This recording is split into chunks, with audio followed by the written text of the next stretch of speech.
begin. And our library director, Sarah Comstock, was unable to be here tonight. She worked extremely hard to bring you this event, so I'll read the notes that she prepared. Thank you all so much for being here tonight, and welcome to our 6th and final event in the Month of Remembrance series, which seeks to honor, recognize, and educate about the impacts internment had on our community.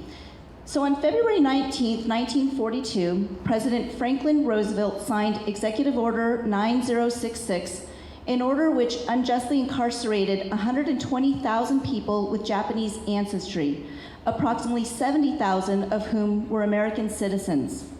This order had an especially large impact on our community. Because of the fruit industry, many Japanese immigrants were drawn to our area due to available work and the possibility of upward mobility. When the order came to evacuate, a significant portion of the Loomis Basin population was forced to give up their lives here and report to relocation centers. Tonight's oral history panel recognizes this unfortunate time in our country's history and honors the sacrifices that those 120,000 people were forced to make. Before we begin, I'd like to acknowledge the many people who helped make this series possible, and in no particular order.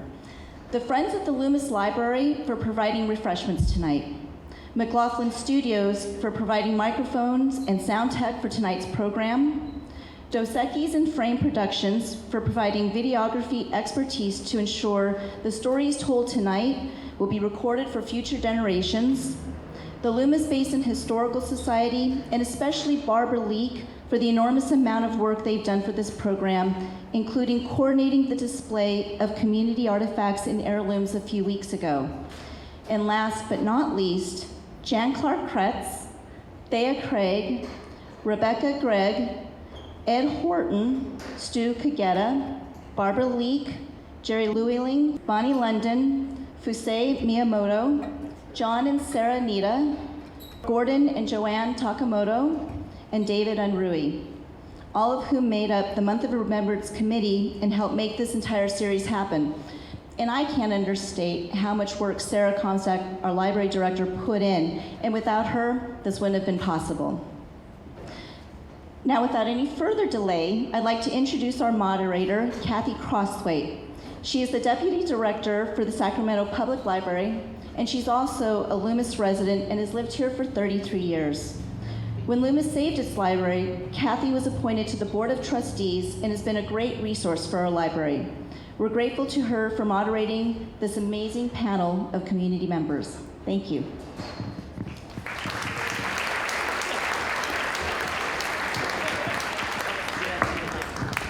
Thank you all and welcome. This is going to be a great conversation with 5 people from the community who have a lot to say. I'm going to start with a brief introduction and then I'll hand over the mic. On December 7th, 1941, the Japanese bombed Pearl Harbor. On February 19th, 1942, amidst increasing fears and escalating conflict in the Pacific, President Franklin D. Roosevelt signed into law Executive Order 9066. Thus began the rapid evacuation or exportation of all Japanese and Japanese Americans from California, Western Oregon, and Washington, and the southern portion of Arizona to hastily built camps in desolate areas. Many books have been written about World War II's Japanese internment. In 2005, a Kirkus review for the book Dear Miss Breed noted that the book looks back to a shameful but characteristic chapter in this country's history. Many survivors, prodded by their children and their children's children, started telling their stories so that future generations can learn from the past in hopes that no one will go through what these American residents and citizens had to endure.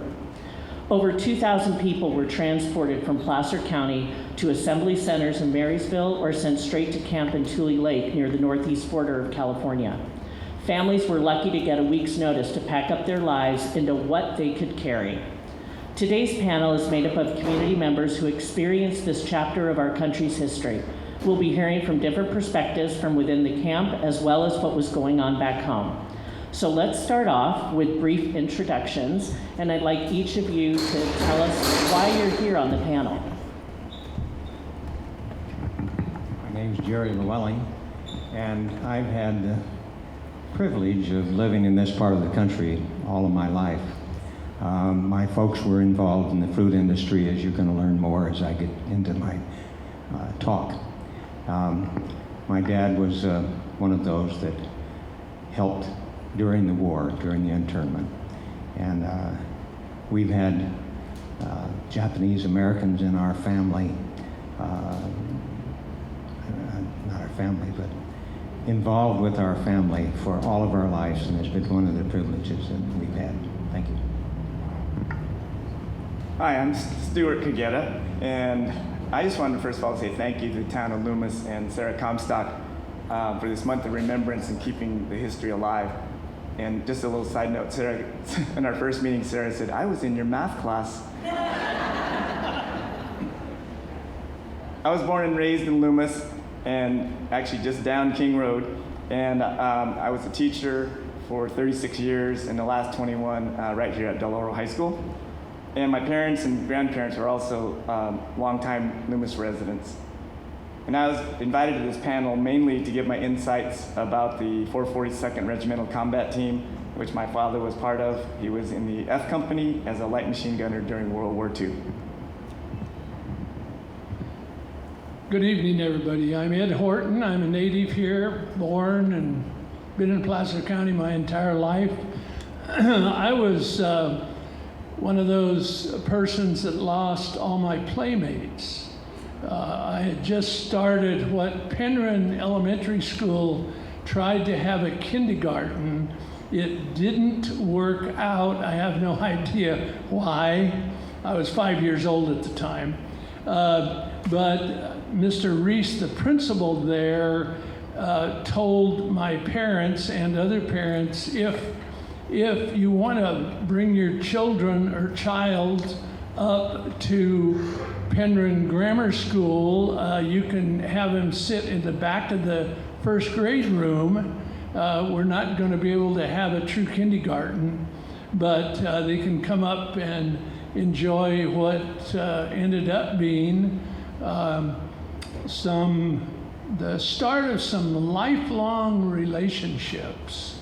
So I had turned 5 when Pearl Harbor occurred, and I have some great memories of those days of course, the Caucasians not going to camp, but losing all of our neighbors. My name is Namuya Nimura. I was born June 1st, 1927. So if you do the math, that makes me about 95 years old. So I've seen a lot of what's going on.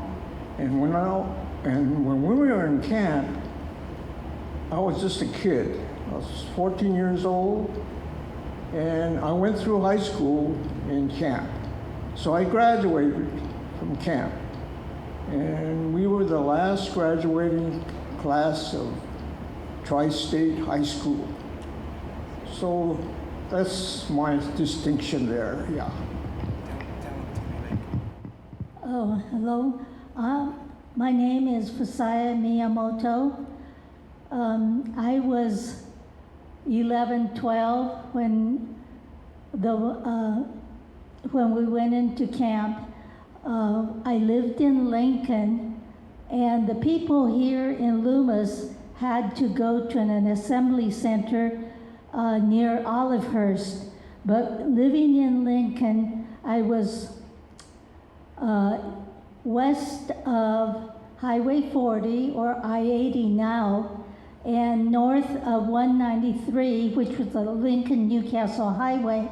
So instead of going to the assembly center, I went directly, my family and I went directly to Tule Lake. And when I came out, I was a freshman of 1 month, and we came out at Thanksgiving time, so of course I did not take courses that I wanted. But anyway, that's history. All right. Thank you all. That was great. So now you all have some context as to what they're going to bring to the conversation. I want to start out just talking a little bit about the time between the bombing of Pearl Harbor and the issuance of the executive order. What was it like in the community? And I know that some of you were younger, obviously, but you know, I'm also looking to see like if the stories that your parents told maybe, Stu, and you know, about what that might have been like. Like, can you speak to that? Sure. Like I said, I was 12 and attending part-time at Penryn Grammar School. We had a ranch. We were farmers, of course, and I lived with my mother and dad on a ranch we owned on English Colony Way, so I had to go to Penryn Grammar School. You know, it's a bit vague to me being only 5, but my memory is pretty good. It was a little bit it was a little chaotic. A lot of things happened pretty rapidly. I remember we were at my grandparents' house that Sunday, and I remember standing by the mantle where we had a small little Zenith radio, and my dad and grandpa were out quail hunting, and the news came across, and I know my mother or grandmother got a hold of me, and we stood there and listened to the horrible news. Immediately, things felt differently. And the sad part was the government reacted very rapidly, and some of the heads of families here in Loomis and Penryn and Placer County were immediately detained. It's another story, but they were. So the head of the household was detained for some reason. Bank accounts were frozen. Japanese Americans that had money in the banks, the bank accounts were, it's my understanding, they were frozen within a few days. It didn't work out because suddenly the people that were growing the produce and the fruits and vegetables had no money to continue to pay labor, and therefore suddenly in Los Angeles there was quite a story, and I read it years later about there was no produce coming in, and so the federal government then released some money back to the Japanese Americans so they could keep producing. But one issue after another over the next couple of months, things got very serious and very different around here. No, can you tell? Oh, go ahead, Stu. My parents didn't talk about it a lot, but what few stories my dad did tell me, he had just purchased a pickup and he had to sell it for $25. So he was pretty sad about that. The other thing he told me that they actually stored all their belongings in the Methodist Church barn, and when they were in camp, they were told that it burnt down and all the belongings were gone. So that was just a couple of stories he told me. No, do you have some recollections about that time? We happened to be in the State Theater in Auburn that day, and we were watching a movie called Sergeant York with Gary Cooper. And then on the bottom of the screen, there's a printout came up, and it said the Japanese had attacked Pearl Harbor. And so we sat there and watched the movie, but there were some people behind us, and I guess they knew we were Japanese. And they said, it's just like those dirty Japs to do something like that. So yeah, I remember December 7th. Yeah, and then Auburn, hate to say this, but they had a lot of rednecks there, Auburn Grammar High School. And I just started as a freshman there. So when we went back to school, this was right before Christmas, there were guys that were lined up in the corridors. And when we went through the hallways, they would punch us. So, you know, that kind of some stuff you remember, yeah. But I think what happened was, I think the faculty decided that's not the way it should be, and it stopped. But, you know, I can't forget how bad we were treated after the war started. So, you know, you're, what, 14 years old? So yeah, you don't forget those kind of things, yeah. Usai, do you have something? I was in the 5th grade when, after the war started, but I did not notice anything different. I was not treated badly. I just went to school like as usual. And when it was time to leave for Tule Lake, my friends came to the railroad station to see us leave. So my experience is so different from the people who lived in Penryn, Loomis, and Newcastle. I think one of the reasons is because Lincoln was made up of minorities: Portuguese, Italian, Mexican, and other people. But my classmates were all different nationalities. And when I listened to what happened to my husband, who was a freshman living in Loomis, it was entirely different. Thank you for sharing that.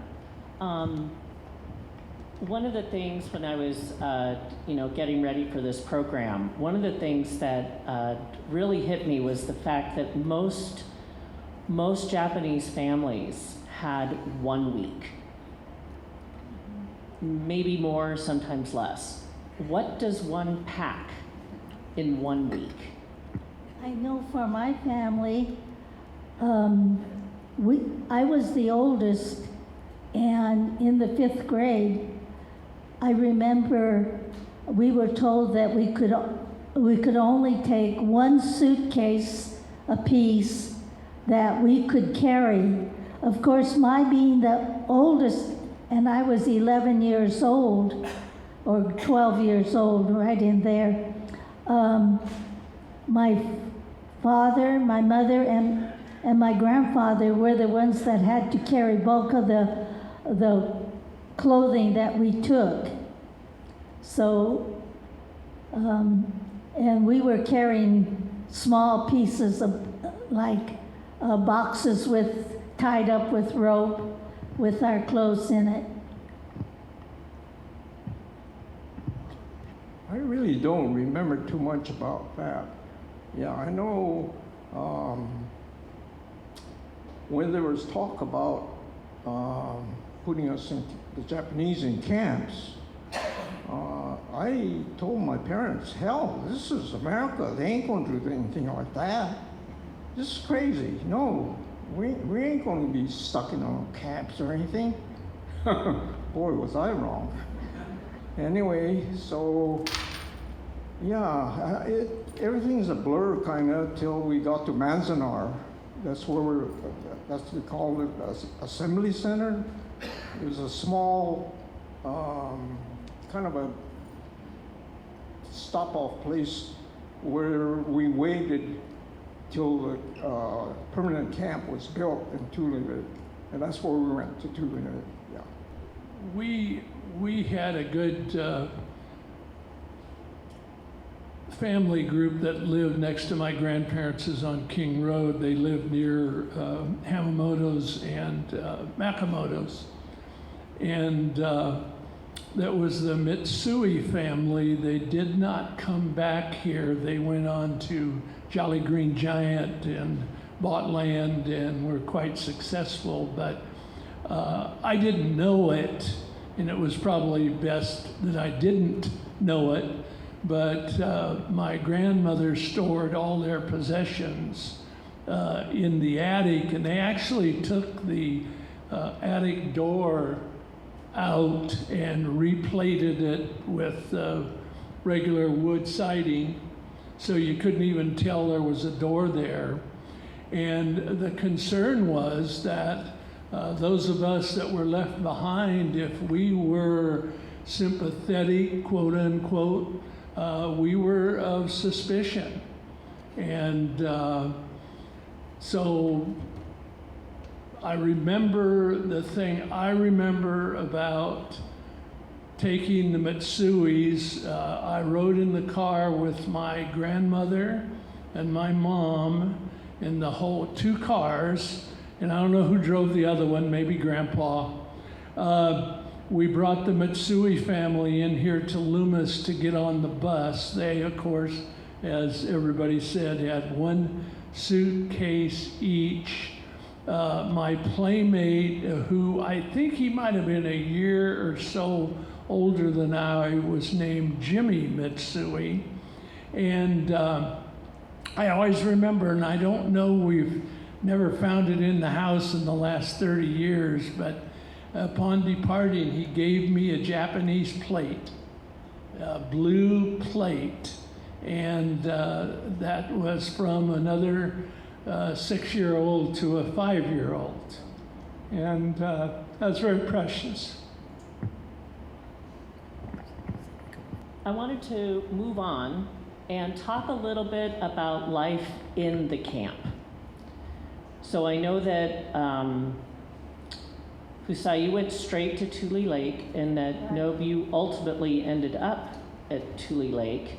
And Stu, I know your father was at Tule Lake, right? One of the ones, yeah. So tell us about camp life. Was it all bad, all good? The one thing that I noticed was that growing up in the country, in Lincoln, we had to walk 1/4 mile or half a mile to get to my friend's place to play with them. But once we got to camp, there were kids all over the place. As I said, I was 12 years old, and all of a sudden, you know, my buddy was at the next barrack. And I know my younger sisters and brother especially, he was happier than the lark because he had boys to play with. And, but we also went to school. Our classrooms were in one of the blocks in the camp. And every morning after breakfast, we would walk across the block, across the fire, what do you call it? Fire breaks to the block where were the classrooms, and we had teachers who came from different parts of the country to become our teachers. We also had teachers who were in college or college graduates teaching us.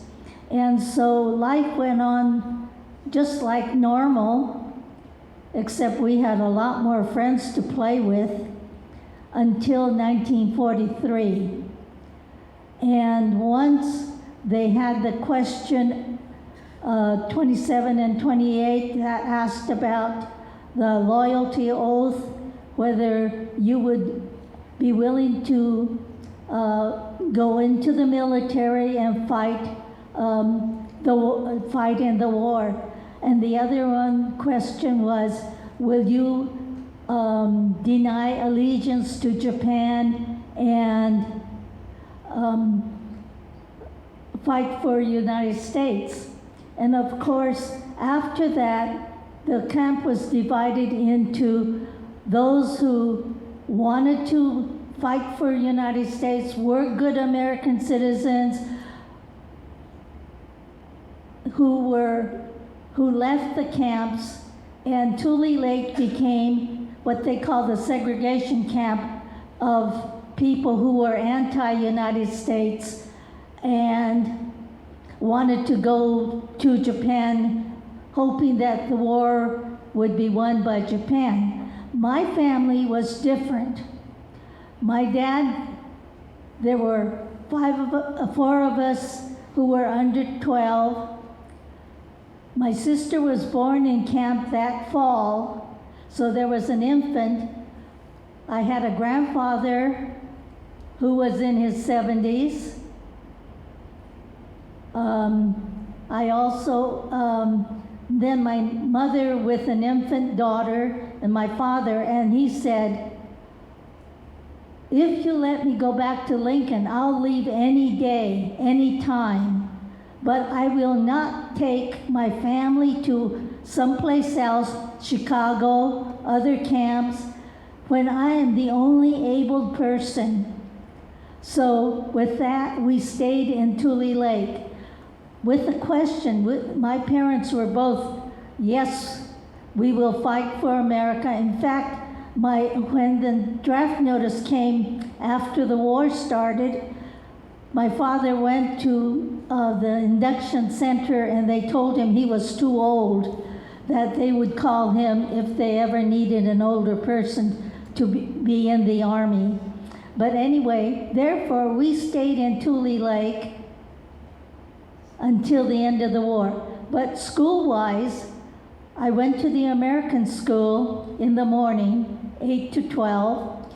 From 1 to 4, we had to go to a Japanese language school because this camp was supposed to be headed for Japan. And so, you know, I went to both schools. Fortunately, doing so, I was able to pick up enough Japanese that I was able to continue to converse with my parents in Japanese as well as knowing English. And then when I came out, I was a freshman for 1 month.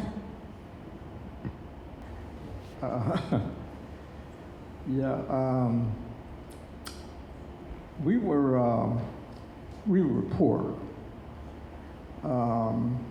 I mean, we were right on the bottom rung of the social ladder. We were tenant farmers. We didn't own land or anything. So my dad was kind of a dreamer, and so he never was satisfied at the ranch we were on. So it seems like every year we moved. So in my first 8 years of grammar school, we moved 6 times. So when we spent 4 years in camp, that was the longest time that I had spent in one place for 4 years. And I was kind of happy about that. But that's how we were. We were poor. I mean, yeah, I don't think we could get any poorer than us. But we managed. My dad was, he was able to scrape enough food every day for us. We never went hungry. I've spoken to kids in camp, and they said, you know, they went to bed hungry, but we never did that. He always has something. We ate liver, we ate tongue, we ate everything under the sun. Pig's feet, all that stuff. he would get it from the butcher. I mean, in those days, they threw away liver. It wasn't good for you. But that's how we lived. So, What was the food like at the camp oh, after the that? food in camp was not good, yeah. I mean, there are, you know, they had a lot of mutton in those days in camp. And so, to this day, there are people that I know that were in camp will not touch lamb. I mean, lamb is good, but mutton, yeah, you don't want to eat mutton. Well, what was camp like for you as a 14-year-old? I mean, what was camp like for you as a teenager? Well, you know, when you're 14, you're just worried about girls and, you know, stuff like that, sports. So, yeah, we had a good time in camp. I mean, that sounds crazy, but yeah. We were there for 4 years. So when you're stuck with people for 4 years, you get to know them, and you get to be good friends with people like that. So in my case, it helped me expand, because, you know, here I was moving every year or so and living a real unstable life. But once you live with these people for 4 years and go to the same school and same classes and all, you get to get real friendly with them, and you learn how to behave, how to interact with people. So that's what I think for myself. I think I grew, you know, emotionally. You know, I was really, well, hard to believe, but I was really a backward and shy kid and bashful, and I had pimples. So yeah, I was always conscious of being, you know, kind of not there. No, you were a teenager. That you just described yeah. a So I was, teenager. 14 to 18, yeah. You're more concerned about other stuff. So yeah, it really, the camp life really didn't affect me. I think on the contrary, it made me expand. So I'm not blaming what happened to us to the government. I mean, there are some guys that still say, you know, it affected their lives, but no, it was just a little glitch in 4 years. You know, that was nothing. What happened afterwards was more interesting.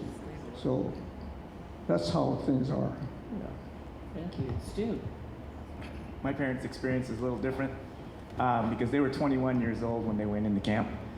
And so, first of all, they got their educational opportunities denied. My dad was actually at Sierra College and disrupted that. But they said they actually had fun at first because they started out too late and they went to Heart Mountain, Wyoming, and there was 10,000 people in Heart Mountain, Wyoming. And it happened to be at that time, the third largest city in Wyoming.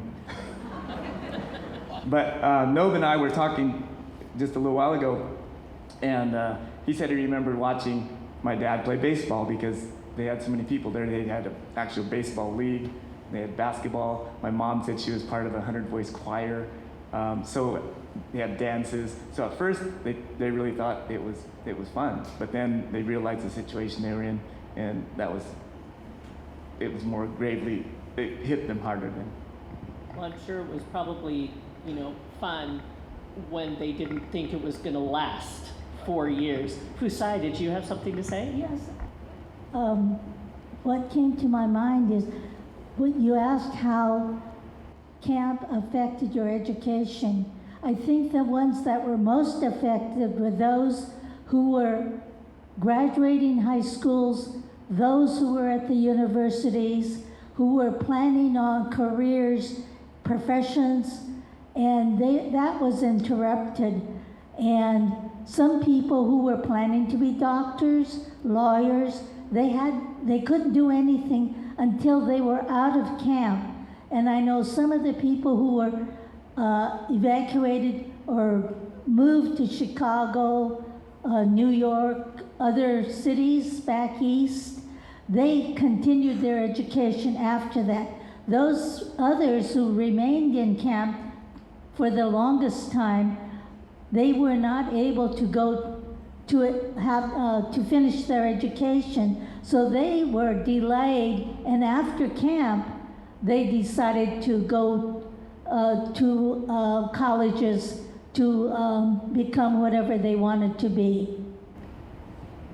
And it's such an interesting take on the conversation, how it impacted each generation differently, staying at the same place because they were experiencing this at different points in their life when they're at different trajectories. I'm going to move on. I want to talk about the questionnaire, but we're going to talk about that a little bit later. I want to talk about what was happening back home while everyone was in camp. In a documentary titled My Friends Behind Barbed Wire, the narrator explained that in his young mind, he figured that if his friends were the enemy, then he must be the enemy too. So what were you thinking, Ed, the day that your friends didn't show up? What occurred to us that stayed behind was, I'm going to say this, and I hope I don't offend any educators. We got a shitty start in school. I didn't know it. None of us knew it. Penryn Elementary School the numbers I found in different documents do vary, but I believe they had 103 of us there when people had to go to camp. The school dropped down to 47 students. They lost teachers. I was told one teacher had a nervous breakdown. I have no idea whether that was right or not. We were thrown into classrooms. I think in the first grade I was in with first, second, and third grade. One teacher, no helper. They did the best they could, but we got behind. We really knew it when people came back, and all of our fellow Japanese students were way ahead of us. And that went on all the way through grammar school and really into high school. Whatever occurred in camp, there was an opportunity to keep learning. Of course, part of that has a lot to do with just the general attitude of the Japanese community. They always took pride in teaching and learning, and us kids, I'm not sure we were that focused. But I had an interesting experience. I read it in the Loomis News recently that Eddie came to Loomis Grammar School, I guess about the 5th grade or something. And of course, the Japanese were coming back. And I came to Loomis Grammar School, Eddie Dwardy and I did, and we were put in with a teacher named Miss Woods, and she was the meanest, best thing that ever happened to me. She realized immediately that we were really behind. And later, she mentioned to me when I was with her in the 5th grade, I thought I got out away from her, but the 5th grade, there were so many kids coming back that the 5th grade ended up having 2 different teachers over here at Loomis. And I thought we'd get to be with the new teacher, but no, we got to stay with Miss Woods. And I think we all have teachers in our life like that, right? Yes, and but we were behind. That happened, I think, in Penryn Elementary. I'm sure it happened other places. The other thing that happened to us was life just changed. When I was up at Penryn Grammar School before the war broke out, we could go down, the Buddhist church was downtown Penryn in those days, and they invited us down, the Caucasian kids, to I think it was about every 2 weeks or once a month, we could go down there to movie night. And it was after elementary school was dismissed for the day. We could go down there and we could see movies. And I've never understood it, but someone was bringing movies around to the various churches. And someone would also interpret them for us if they were in Japanese. Someone would stand and actually talk to us and tell us what was really going on, what was being said. Hey, the war broke out, no more movies. Just a series of things like that occurred around here, which were very difficult. I want to move on and talk about the protectors. So Jerry, I know you have quite a bit of history with this. Well, I haven't said very much because my age, for one thing, I don't remember much during the war. However, and my dad, who I'm here to talk about as a protector, that you'll hear more about later, he didn't talk very much. And so I don't have the benefit of the stories from my own family. However, I've done a little bit of work and I've talked to various people and I've got stories. And it's my privilege to be on this panel today and relate these stories of what happened to a few of the ranches and businesses left by Japanese Americans during their internment in the war. My folks migrated to California, like in John Steinbeck's Grapes of Wrath, and settled in Newcastle in 1940, along with my grandparents, and all of them worked in the food industry. In fact, I did when I was a teenager. Dad, or Johnny as he was called, was a field man for the Pacific Fruit Exchange, one of the many fruit sheds there in Newcastle at the time. He was their representative and coordinated the efforts and contracts between the sheds and the ranches. During the internment, Ralph Moss, my dad's boss, along with other shed managers in Newcastle, like Farrell Wren, were chartered to keep the Japanese American ranches operating during their internment. I don't have many details, but they all must have done a good job at it. I know ranchers such as the Moriguchis, Takakromis, Sujiyamas, and Notohara families that my dad helped during those years, had much respect and appreciation for his efforts.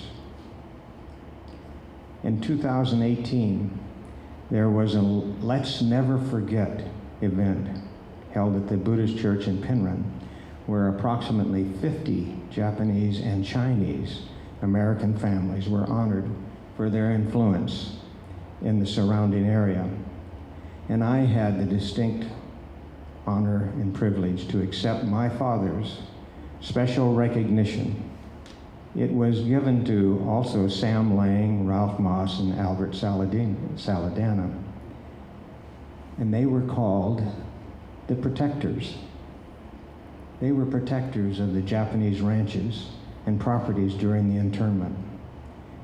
My dad was a determined, and I said quiet man, with traits much like that described by the Japanese word gaman, which means persevering, to do what is necessary, to carry on no matter what.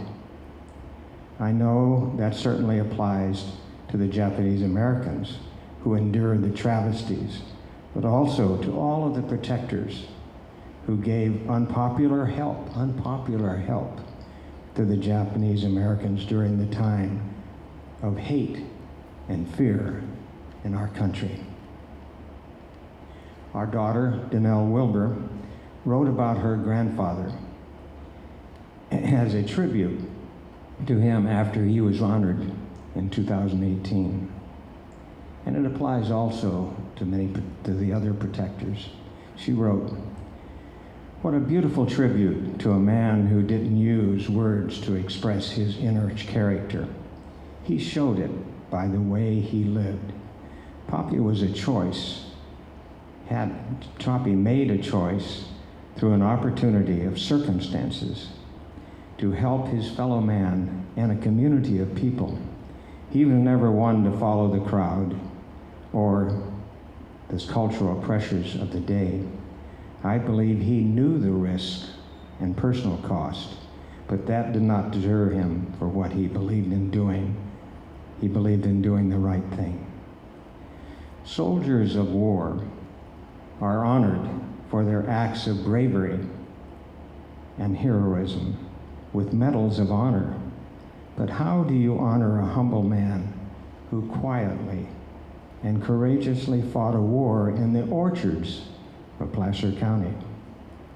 As with any hero, you follow by his example. And in doing so, we all honor the man and his legacy. Of course, this applies to so many protectors in the many places and many ways that they helped. But we also recognize, as we've heard, there were many people that desecrated possessions and stole property and took terrible advantage of the Japanese Americans during this time. I have, as I said, a few stories of the protectors. The first is about the Makamotos on King Road. It was told to me by Janice Makamoto Mugo, who is the youngest and now the only survivor of the 6 children of Sahai and Haseo Makamoto.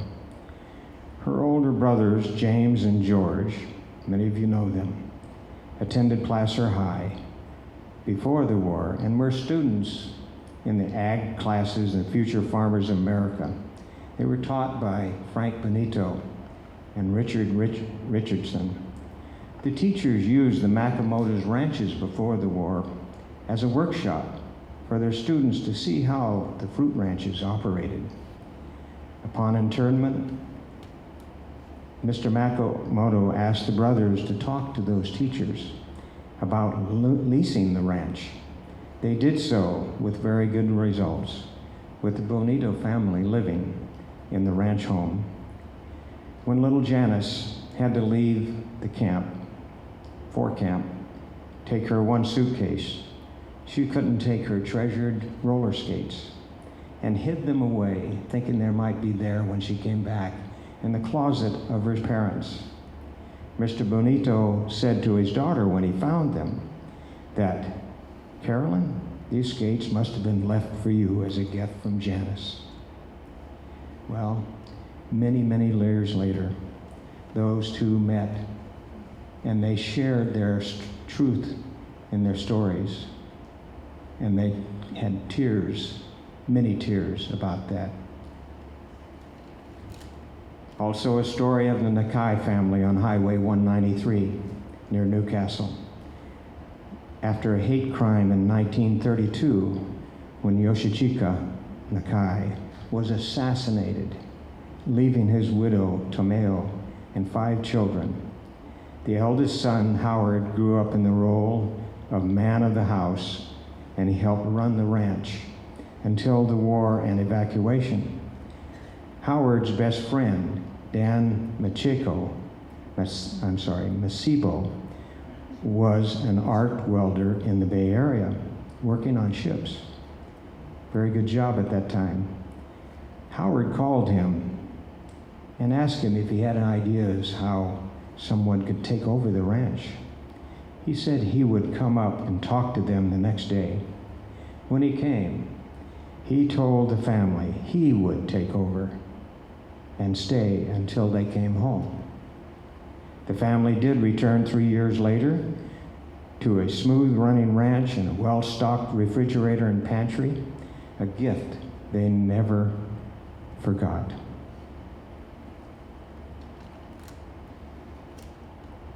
We are going to hear a little bit later something that the widow Tomeo wrote.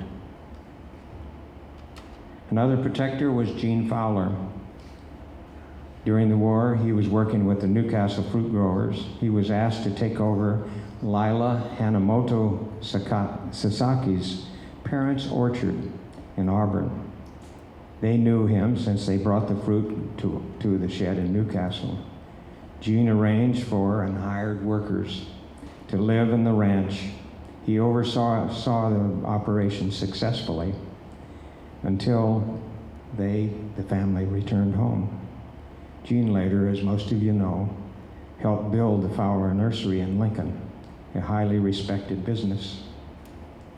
Lastly, Ken Iwasaki tells me of his family's grocery business, a mercantile store in Roseville, near the rail yards. His family, with 6 children, lived over the store with only 3 bedrooms. Carol Iwasaki said they slept head to foot, to head to foot. When the notice came for Ken's father and mother family to leave, they talked to a friend named Philip Herrera, and they agreed that the Herreras would keep the store open and live in the upstairs.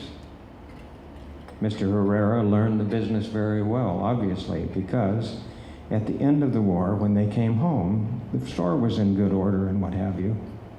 But he liked it so much that he went out and got his own store just up the road. They still remained very good friends. There are so many, many stories of the protectors, with many of them lost with the passage of time. It reminds me that this event today is wonderful. I'm listening to the stories because I don't have much of the stories myself. But these are the type things that people need to hear so that it doesn't happen again. My wife Barb and I have had the great gift of growing up in this area with so many Japanese Americans. We had them as friends during school and later as being members for 47 years at the First United Methodist Church here in Loomis. This church was founded in 1903 by Japanese immigrants, and it's just a wonderful place. We have learned firsthand about the Japanese Americans' character, their grace, their gaman, and we have received many, many beautiful friendships. Thank you, Jerry. That was really beautiful. Who sang? As Jerry said, named some of the protectors who saved the ranches of Japanese Americans. Mr. Moss, a Pacific fruit grower, was one of our protectors. My father contacted him and said he had a problem. He didn't know what to do with the ranch when we had to go to camp. And Mr. Moss told him, I'll do whatever I can to help. He said he had relatives coming from Oklahoma or Arkansas who would be able to live in our house and work the ranch. And he also, the family also stored things in the closet in the house. When we came back, we didn't find, things were gone. But anyway, as far as the ranch was concerned, Mr. Moss sent Dad a statement at the end of every season telling him how many boxes of fruit were picked and all of that, and how much money was earned.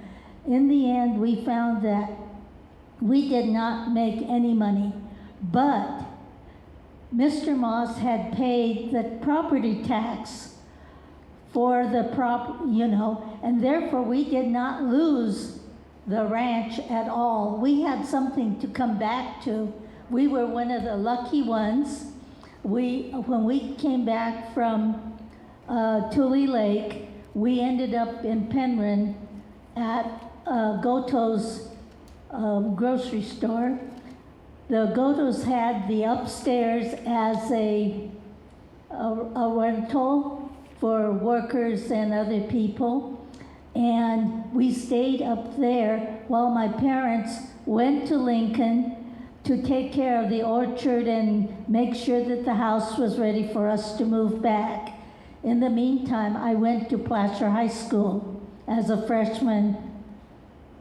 But we are very grateful for Mr. Moss for what he did for our family during the war. As it turned out, we didn't make anything, but we had the property, and that was the big plus. Although our neighbors said, I can't understand why you didn't make any money. He made his fortune then during the war. I think, as you're right, from what I understand, you were one of the lucky ones that came home Yes. to a home. Yes. Yeah.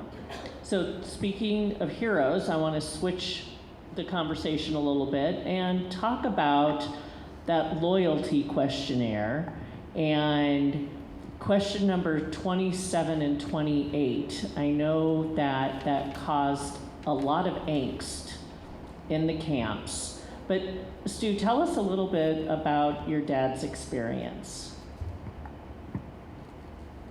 I guess it kind of goes back to the structure of the Japanese family. Especially I know in my parents and grandparents, my dad's dad was the head of the household. What he said with an iron fist, that's what happened. But in camp, when the loyalty oath came up, there was a big division in every camp. But the Issei, my grandparents, they said, you're not signing that up. Yes, on those questions. You're not going to go fight for a country that put you in a prison camp. Well, my dad's friends, they all got together outside of, away from their parents, and they thought the only way we're going to get out of this camp is to prove that we're loyal. So they decided on their own to sign yes to the questions, and they volunteered to fight. And that was a huge dismantling of the family structure. The Issei felt like they lost all their power. And my dad said later on, as he looked back at it, it was kind of sad to see that they, felt kind of worthless or useless in the camps.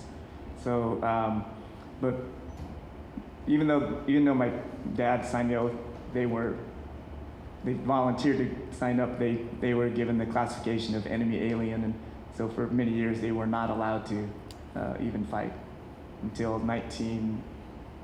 it was about 44 or 45 when they finally were able to sign up for the 442nd.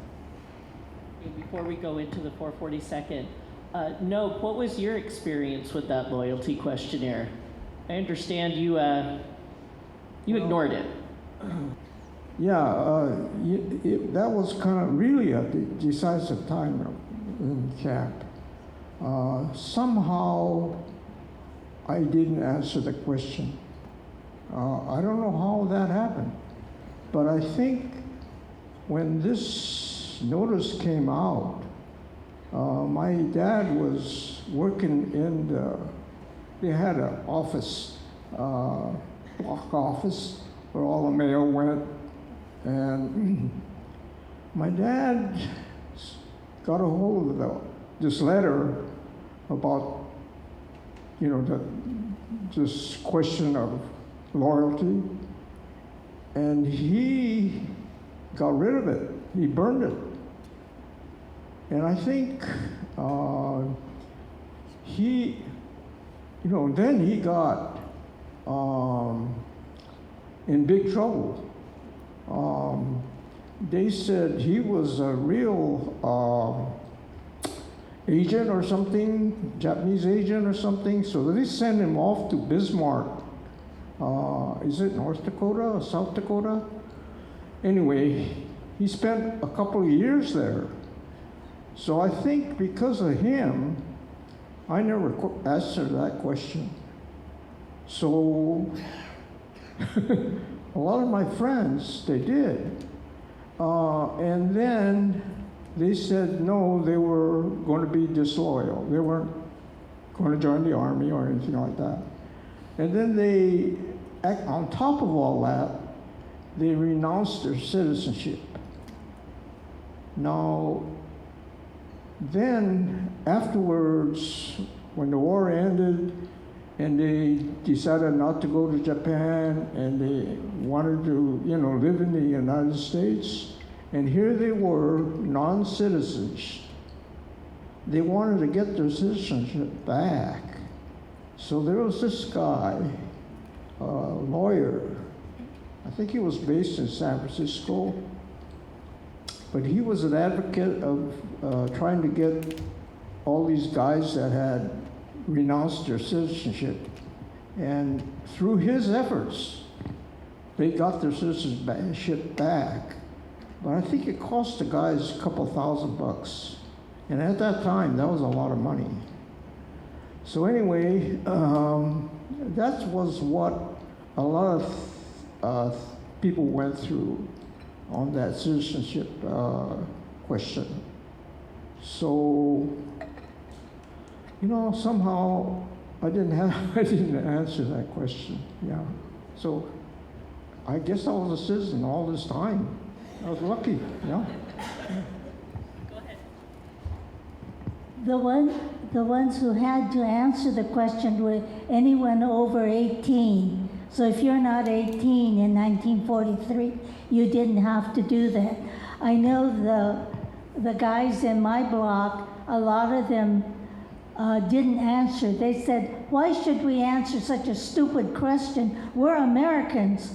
We don't know anything about Japan. We've never been there. Why would we have to answer such a question?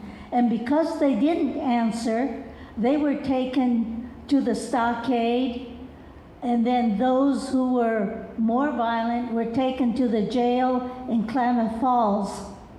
And then they were taken to another place that used to be a CCC camp during the Depression coming. And I don't know what happened after that, but that was part of the stories that we heard when we went to Tule Lake for a reunion. So, Stu, you're getting lots of fun things out there. Why don't you tell us about your dad's experience in the war? Again, we didn't get to hear a lot. We did get to pry some things out of him after, if anyone heard of the book, The Standing Guard. Once Sierra College started interviewing the Nisei about their experiences, it kind of opened the door for them to finally start talking to us about some of their experiences.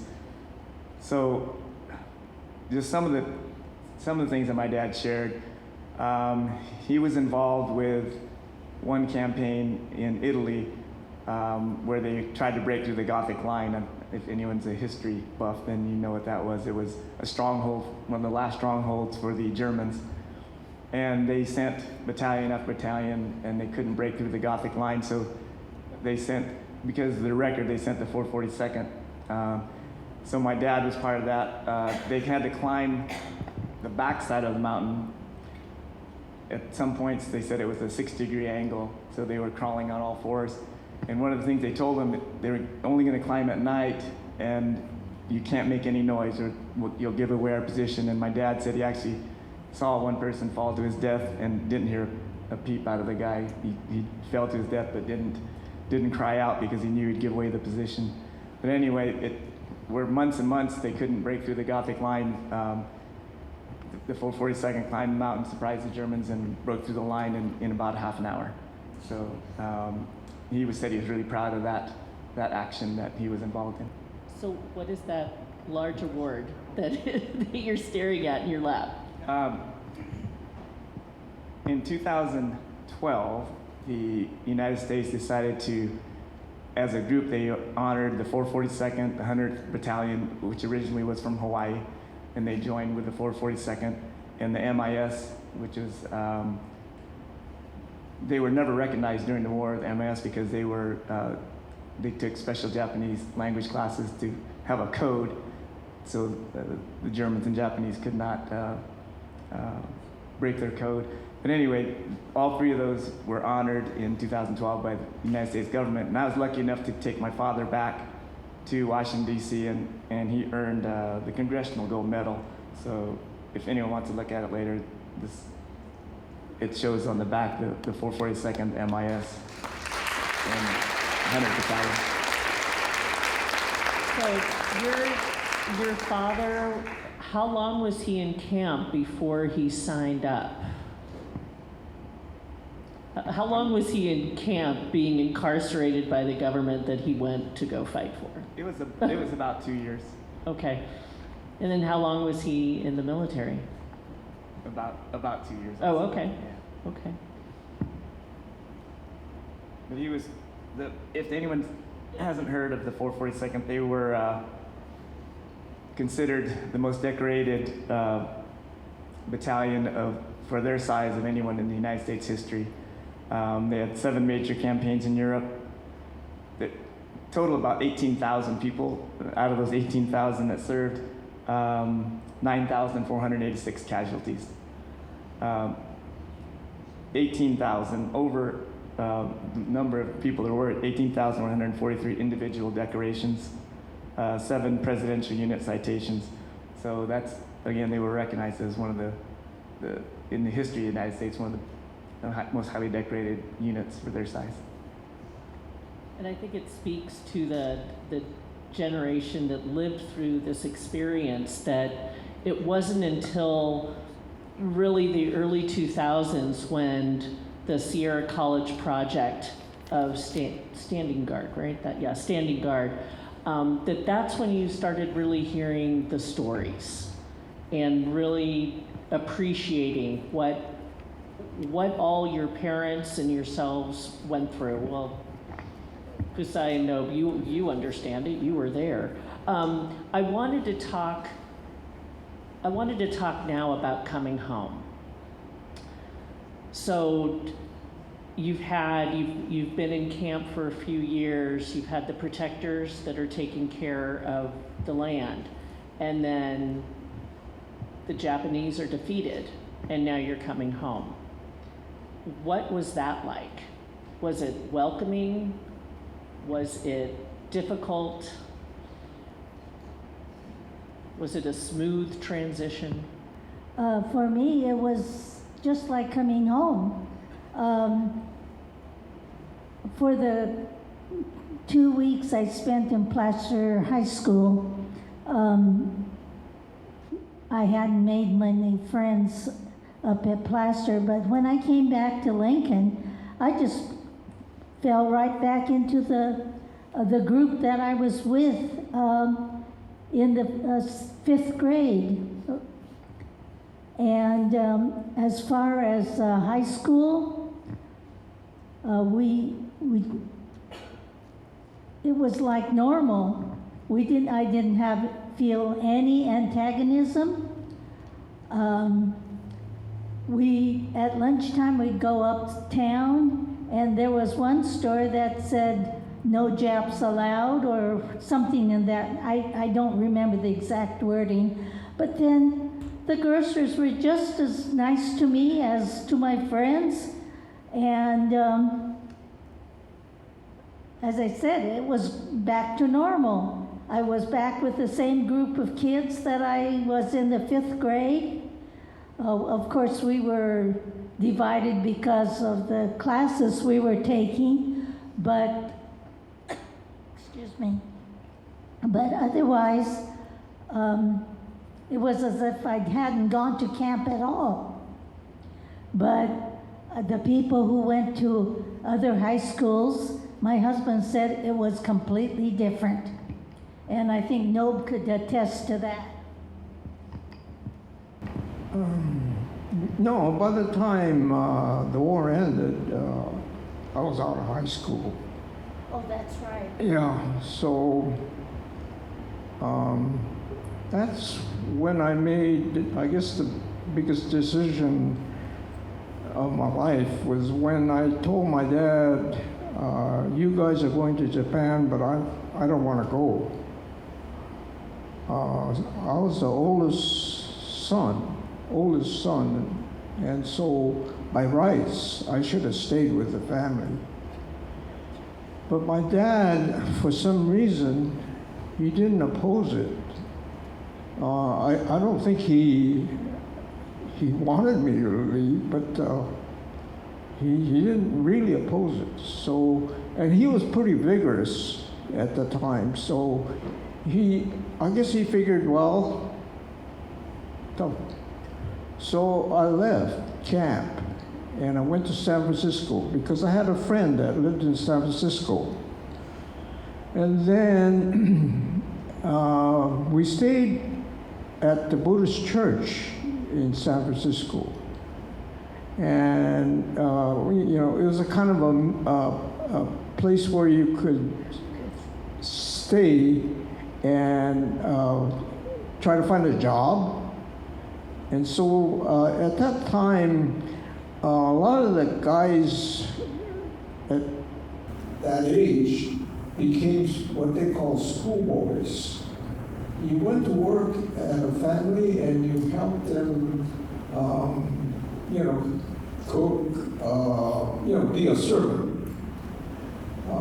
So I got a job at a place off Faxon Avenue, which is close to City College of San Francisco. And they're really nice people, the Morios. They're Italians. Morios were a big name in San Francisco.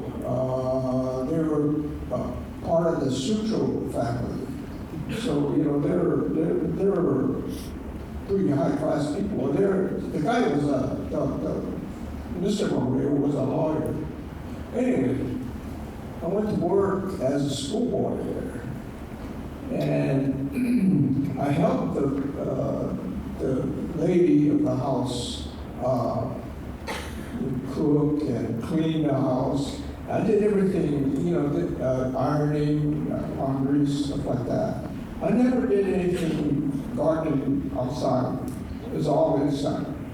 And this house had 2 stories. The bottom floor was a garage. And in this garage, they had this little room. And that's where I stayed. It had a bathroom and bedroom. That was it. But yeah, that's where I stayed. And I got paid $25 a month. And by golly, I saved a lot of it. I didn't have any expenses, so yeah, I was pretty rich at the time. And so I had a good buddy that I ran around with, and yeah, we went to a lot of movies and stuff in San Francisco at the time. And then I get a letter from my brother, and he says, hey, we didn't go to Japan after all.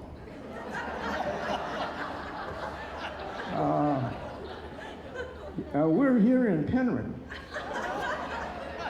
And, Penryn had this Japanese hall next to the church. It was, it was a big wooden structure, and they had movies and stuff there. Anyway, that was a kind of a jumping off place for the people that came back to Placer County after the war, and then you tried to find a, ranch to go to, and that's what. So anyway, he said, hey, we're back, come home. So I had to drop what I was doing. I was going to San Francisco City College at the time. And yeah, I dropped everything and I caught a Greyhound bus and I came back to Penryn. And we started a cycle all over again, you know. Go to one place after another, and then finally we decided, we ended up in Long Valley, and we stayed there for quite a while. Actually, that's the first place I can remember that we made money, you know. I think we made like $1,400. I mean, you know, for the whole year. That was our profit for the year. I think he came home with the cash, I remember, $1,400, and he threw it on the table, and we looked at it. And that's the first time we opened a bank account, because we couldn't keep the money in the house, you know. So, yeah. And then we bought a car. You know, it was a used car. But yeah, so yeah, we were living pretty high off the hog then. But that's how we lived. So, you know, it's totally different now. When I don't ever say anything to my kids about what we did. Even if I did, they wouldn't even believe me anyway. That's an age-old story. Yeah, so it's kind of, this is kind of the first time I've ever, you know, shared this story with these people, yeah, other people, like, you know, but yeah, when you live to be 95 years old, you've seen a lot of crap. No, I'm so glad. No, I am so glad that you chose this venue to share it. So, Stu, go ahead, Fusai. You know, my husband was attending Placer College, which is Sierra College now, but it was part of the Placer High School. It's across the street. And he was, as far as school went, he had a lot of fun. He played basketball and, you know, and all. But the climate in Auburn, where Placer College was, he said, was very different from my experience in Lincoln. There was a lot of prejudice, a lot of stores that wouldn't help. And even after Tom and I were married in 1955, he would not go to Auburn to shop. He'd rather go to Roseville because he said the merchants were friendlier. I have something to add to that as far as Auburn. A good friend of ours was coming back in his uniform, and he walked into the Auburn Lumber Company, and there was a sign on the door, "No Japs allowed." And he picked up that sign in his uniform, and he walked over to the manager with that sign in his hands, and he tore it up right in front of him. And I'm sure he was hoping that that manager would say something. And he held, in fact, when the war started, he was in the service, and he was put in the brig because of that. And I think that's what started that. His name was Roy Whitta. And it wasn't until maybe 1990, something like that, he was a member of our church. And for some reason, one of our ministers, John Sublett, was able to connect with him. And he said, and Roy was sort of proud, telling people, "I've got a chip on my shoulder. And nobody's knocked it off yet, and I don't think I will." But John Sublett, our minister, was able to help him knock that off of his shoulder. And he thanked him for the rest of his life for that. So, Stu, I'm curious how your father's a war hero. How was his homecoming? He really didn't tell us any specific stories about that. But I know that when they got back to this area, their first house that they lived in had a dirt floor. That was all they could afford. So he told us some things about Loomis, and there were several shops that had no jobs allowed signs. So he said it was difficult, but they transitioned, and I'm so proud of how they transitioned, because they held no animosity toward anyone. How we were raised was never to look back, but to look forward. So he and all the Nisei and Issei gave us younger generations opportunities to pursue anything we wanted, because we didn't have that animosity or hatred in us. And for those in the audience that might not understand or know some of these words, can you go through the Issei, Nisei, and just explain that a little bit? The Issei were the first generation that came from Japan to the United States. A lot of them in the late 1800s and early 1900s. And then the Nisei were the first born in the United States, and they were citizens. So then the Sansei, in my generation, most of us are the baby boomers. So we're, in that from the 60s to the 50s. Thank you. It's, I was here when the signs went up, and I'm certainly not going to mention where they were. I think most people here that were involved knows the families that had those signs, but it was pretty severe. And there were a lot of signs in Loomis. I don't remember any signs in Penryn. Penryn was uniquely different in that it was really the center of the Japanese grocery stores. And then when everyone had to leave, Pop Wong opened his store where the Masonic Hall is. And that was, of course, the start of the Bel Air chain. But something that happened here in Loomis was the hatred got worse. I'm really concerned that our good government had a bit to do with it. There was a lot of propaganda that was fed to us, and we didn't even know that we were being fed propaganda, but we were.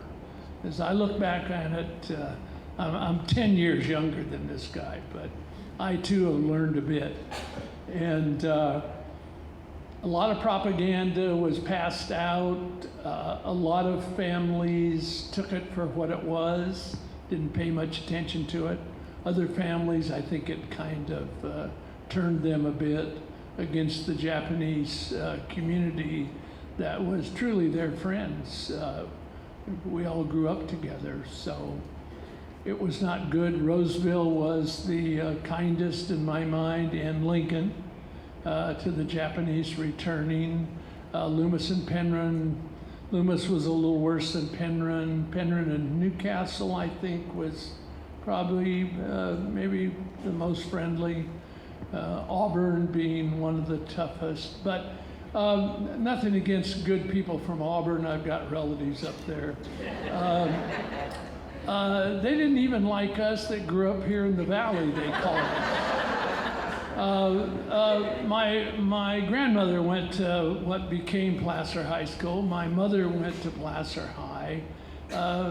There was a song about the Valley people that was a derogatory song that was sung in the 20s. And so Auburn was always difficult, not just for the Japanese, for a whole bunch of us. Some of us learned real quick, and then I'll be quiet.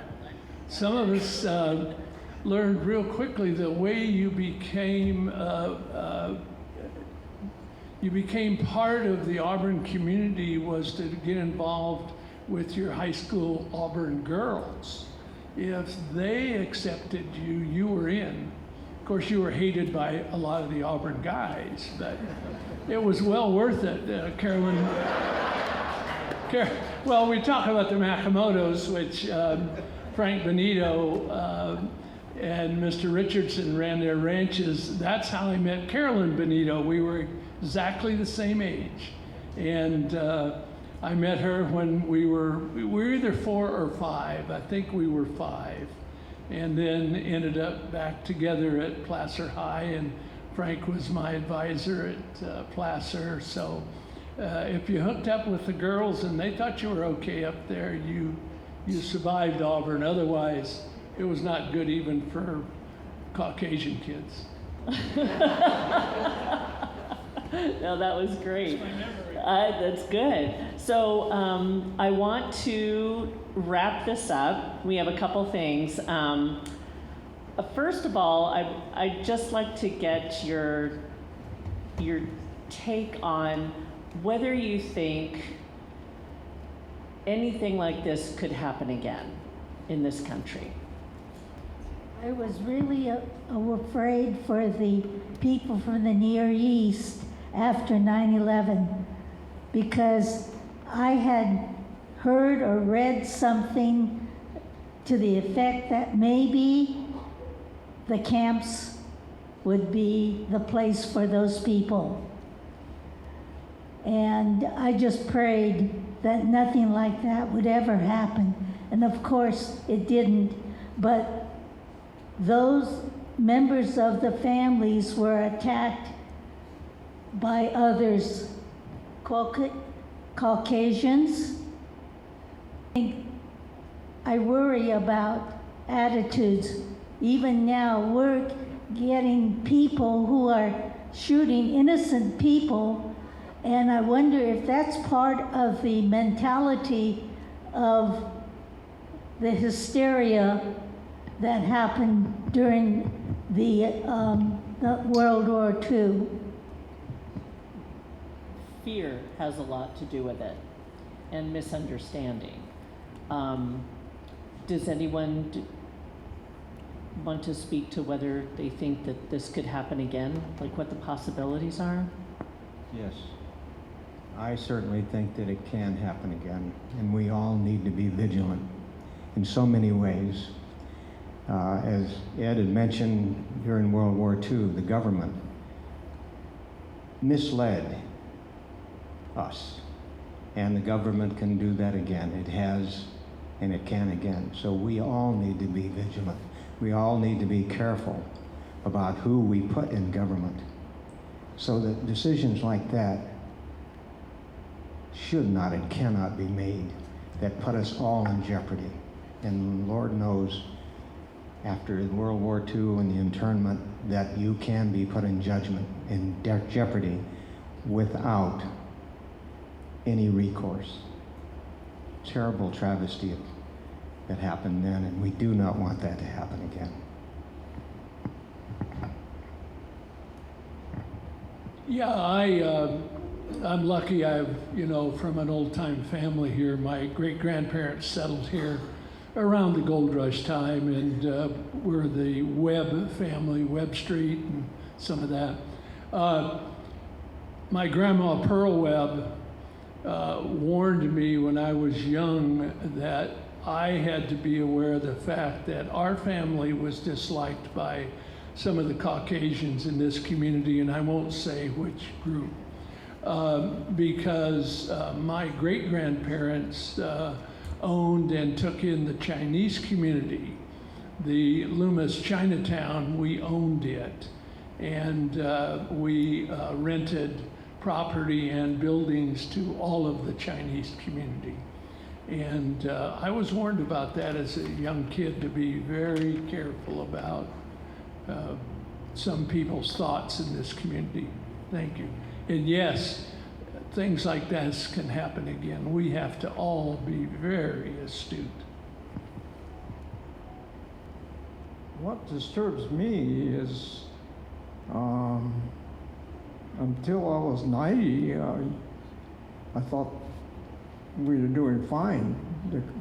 The country was not divided. But since 90, since my 90th birthday, I guess that's when I should have died, because 5 years later, look at what happened. The country's all divided. So it's scary. I know that the Japanese will never be put back in camps, but, well, my son would say, hell, I ain't going. Yeah, but yeah, it really does scare me what's happening to this country. So, with that happy note, we have to keep on living. Yeah, keep trucking. Yeah.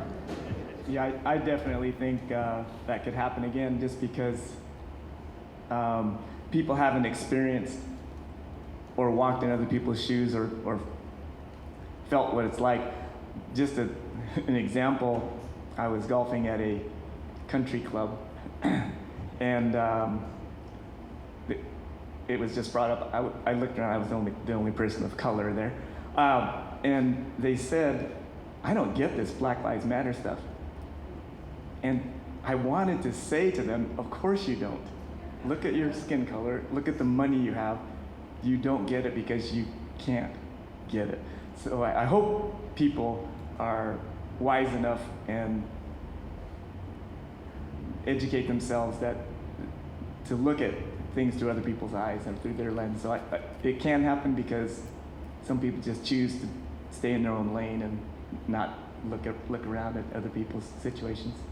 That's very true. And sometimes that is a big ask, because not everyone is comfortable with that. And I will say that as a librarian, I do enjoy facts, and I hope that everyone else does too. So it's always good to get the facts before you make decisions on things and how you see things. So I want to thank you all very much for this wonderful discussion and sharing so much of your experiences and really, really bringing this story to life for many of us that didn't know a lot of the details.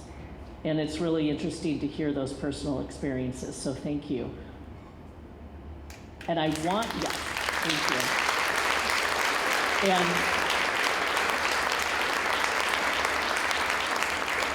I'm going to apologize to Stu, because I did say I really want you to tell this story about your father. So he is going to tell the story about his father and Colonel Kim.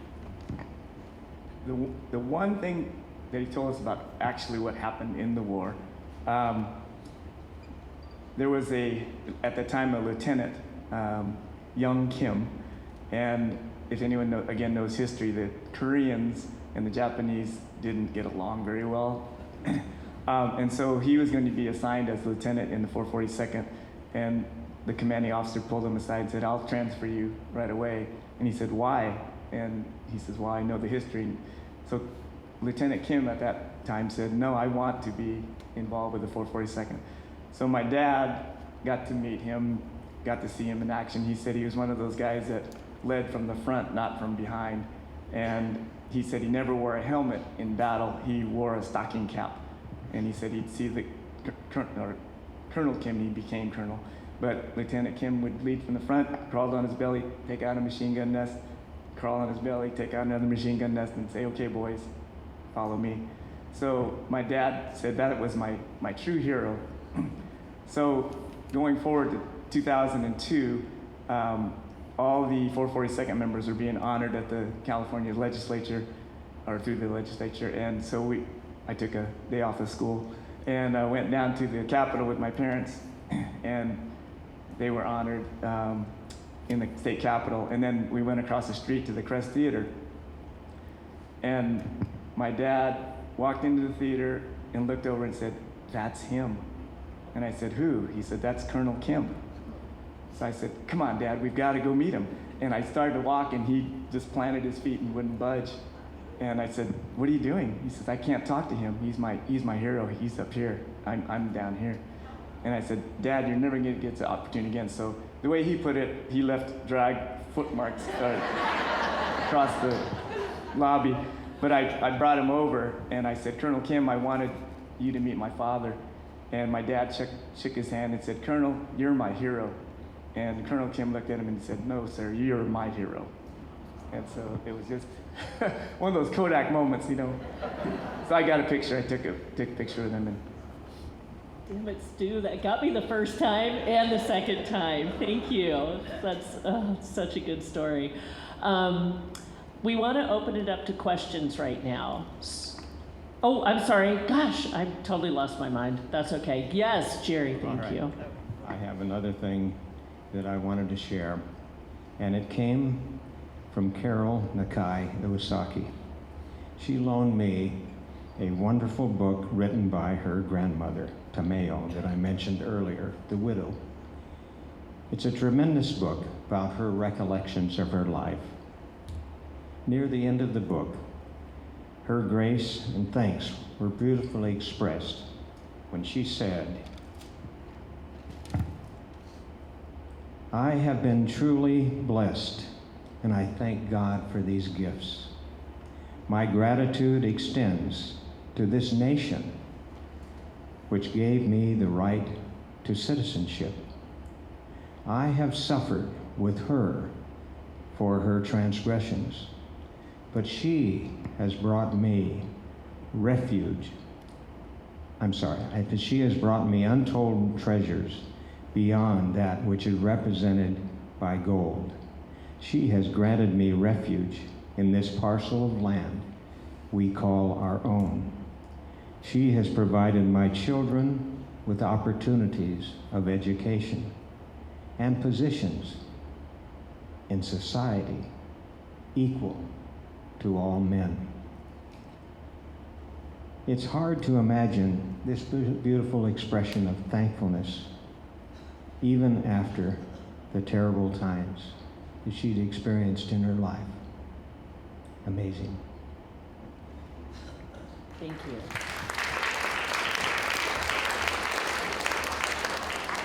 I think one of the things that we can take away from this evening is that, hope is not lost, that we all have the opportunity to make our community whole and loving and full of really good neighborly deeds. And I know that that's what I've gotten out of this conversation, is that we really are all in this together. So I want to open this up to questions. Bonnie's going to take the mic around. So if anyone has a question, please raise your hand and we'll bring the mic to you. I have a question, and I'm sorry, I don't remember your last name, but Nobe? No, right. Yes, thanks. I'm curious about your father. You said he went to North Dakota, and then did he come back to Tooling Lake, and did he lose his citizenship? I mean, what happened after they sent him to North Dakota? Yeah, he was there a couple of years, yeah. And then he came back to Tule Lake, yeah. And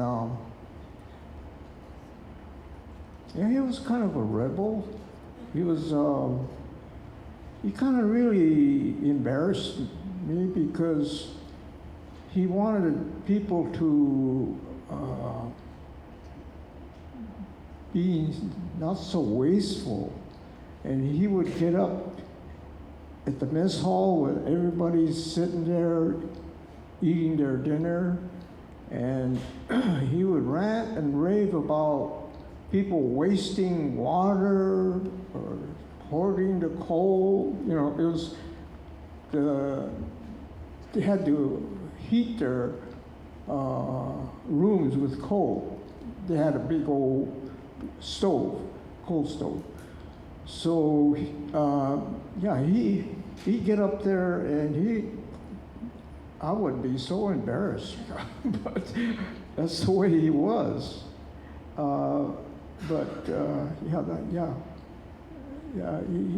was a tough cookie. Yeah, he was. Yeah. Does anybody else have any questions? This is not a question, but for Stu, your dad and the rest of the 442 they did not receive a hero's welcome when they came home. So could you talk about the Veterans Day Parade in Auburn of several years ago? as you've heard, Auburn wasn't the most welcoming to the Japanese Americans, but I think it was 2008. I'm not positive, but anyway, Auburn did invite 3 Japanese American soldiers to be the Grand Marshals of the Auburn Parade and Veterans Day Parade. And my dad, that really hit home with him, and he really was grateful that he was finally being recognized as a war hero. So I think it was Al Nita and I think Shigeru Cody and my dad, Frank Kageta. So yeah, that was really special to him. Thank you. I think there was a hand up here. It's right here, I was just wondering if Fasai, if you would share your scary moment when you were in camp. You hid under the bed, under the sheets because of the...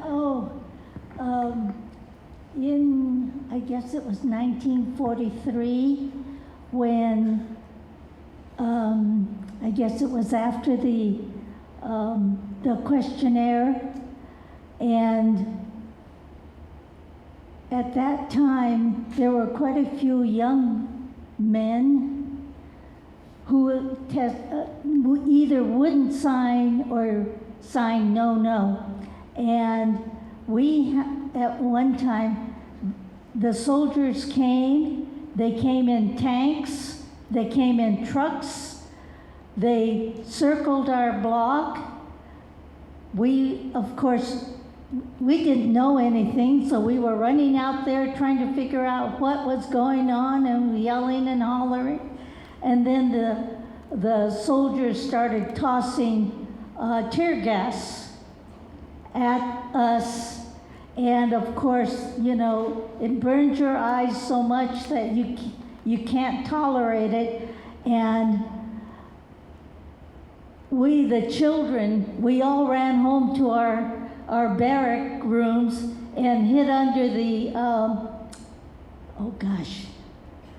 my senior moments are often the cots.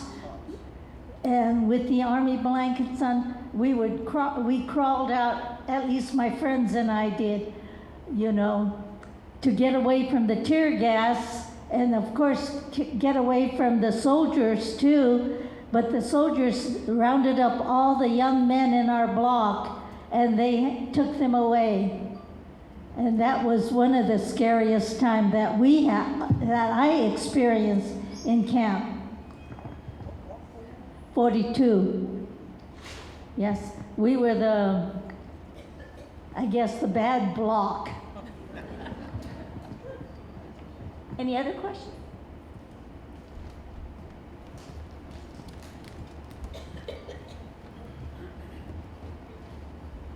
I'm fortunate to be part of the American Legion Post 775, and we were very fortunate to have the high school start a WINGS program, which was to help the young people recognize what the veterans were and what had happened to them. And Stu, your dad, was there. And it's not been happening for the last 3 Memorial Days. It's not going to happen this Memorial Day. Too much COVID and those kind of things, but they have promised that will be at the high school next year. So we can look forward to getting that back on track to make sure that our young people know who the veterans are and what they've done for us.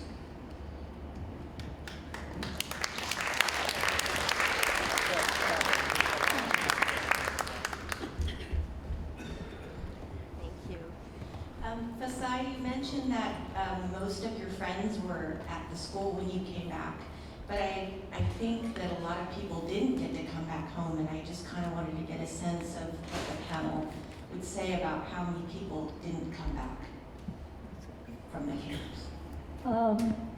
Lincoln didn't have the number of Japanese families living there. It wasn't like Loomis or Penryn or Newcastle. the people who went to Placer High Schools, you know, when there are a lot of Japanese young people, they tend to gather. I was the only Japanese in my class. I think there were 2 or 3 families that went to Lincoln High School when I was there. And that makes a lot of difference. When you get a group of, I know my friends, some of them, they were like cliques, a group of Japanese American girls getting together and also not liking each other, and you know, it's just like a regular school of all people. But you know, being the only Japanese in my grade level, and there were probably 4 families that had children going to Lincoln schools at one time. So I think the atmosphere was entirely different. So there weren't any Japanese group. And I think that's why I feel more integrated in my high school than other people did in some of the other high schools. When the war was over and the camps were closing, they gave everyone a one-way ticket to wherever they wanted to go in the United States. So my mom was pretty adventurous. She took that one-way ticket and she went to Chicago and then New York, just all by herself. So.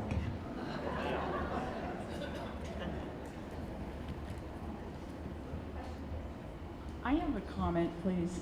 Thank you to the panels for sharing all this information that is dear to my heart. I was born at Tule Lake in 1942, and I don't have any vivid memories because I think we were there 2 years, but I've grown to accept what happened in spite of the fact that my parents really didn't want to speak about it.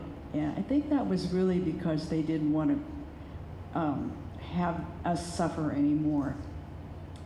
And my former name was Hamada, and my dad, Richard, had a garage in Loomis called the Hamada Garage for many, many years.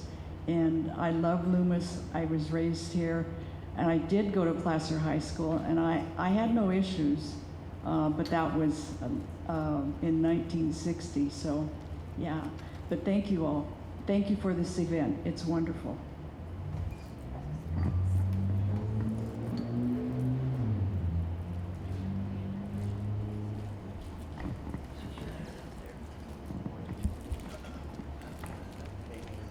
All right.